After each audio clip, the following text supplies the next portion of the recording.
People for More. We're joined in studio by France 24's International Affairs editor, Philip Turle. Philip, good to have you with us this morning.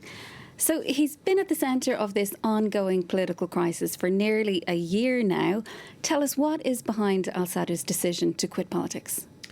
Well, there are several reasons for this standoff that we are seeing in Iraq, and this violence which has begun again today. And we've even seen Iran has cut off its border between Iraq and Iran to try to calm the situation.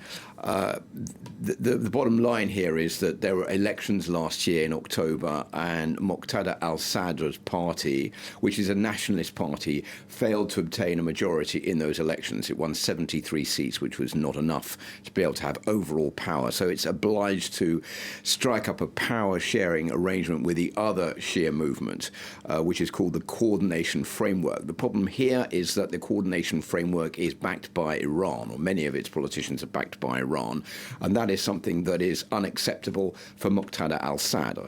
So all the efforts between the elections last year and what is happening today have not brought forward their fruits in trying to create a government, name a president, name a prime minister. And we've had several occasions when Moqtada al-Sadr has, in a way, tried to create a buzz in Iraq by coming up with statements or calling on his supporters to storm parliament. This latest one, saying that he is withdrawing from political life, can be seen as a way of forcing both the Coordination Framework to come to the negotiating table to try to work out some kind of solution for a power-sharing arrangement, and at the same time trying to force the Supreme Court, which is meeting today, to try to call for a dissolution of Parliament and fresh elections in the country. What Moqtada al-Sadr really wants is for the Iraqis to go back to the polls for fresh elections, and then for him to try to obtain a majority. There is another reason as well that he has announced that he's going to withdraw from public life, and that is that he has lost the support of Ayatollah Hadim al-Heri, who is the supreme leader of the Shia faith in Iraq, who has said that he is going to stand down. He's been a man that has been admired by Moqtada al-Sadr, and he has now called for his supporters to throw their weight behind Ayatollah Ali Khamenei in Iran. And that is something also which has come as a big disappointment for Moqtada al-Sadr, because he wants to do away with the influence that Iran has in Iraq, and he also does not want any international involvement in what is going on in Iraqi politics. And Philip, we now have at least 23 protesters killed.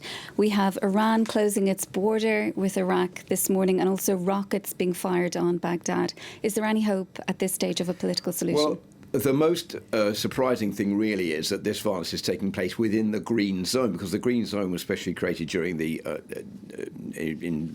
control of Iraq by the Americans as a place to safeguard the Iraqi institutions. And the fact that we can see supporters going into the green zone, jumping into the swimming pool, shows that somewhere down the line the security forces have not been doing the right job to keep that zone secure.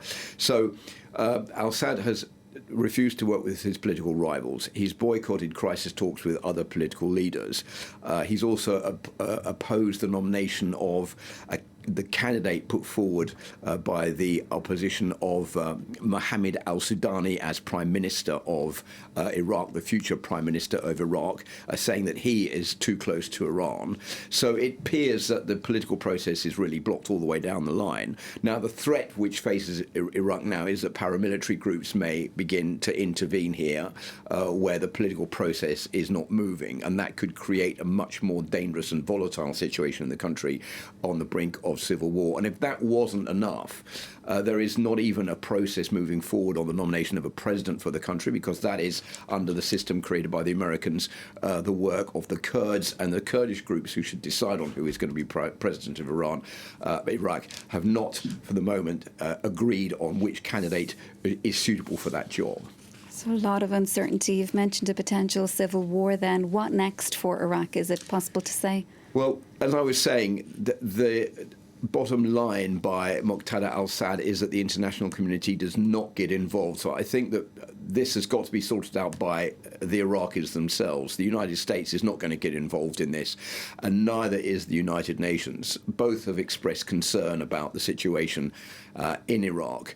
Both have said that they are encouraging Iraq's political leaders to come to the negotiating table to try to work out some kind of solution. Will there be fresh elections? That is a possibility. The Supreme Court can't force the government to resign. The government has to do that on its own. The MPs have to hand in their resignation, and then the elections can be held. That is something that could happen, but we're still not there yet. OK, Philip, thank you so much for joining us this morning. That's our International Affairs Editor, Philip Turle.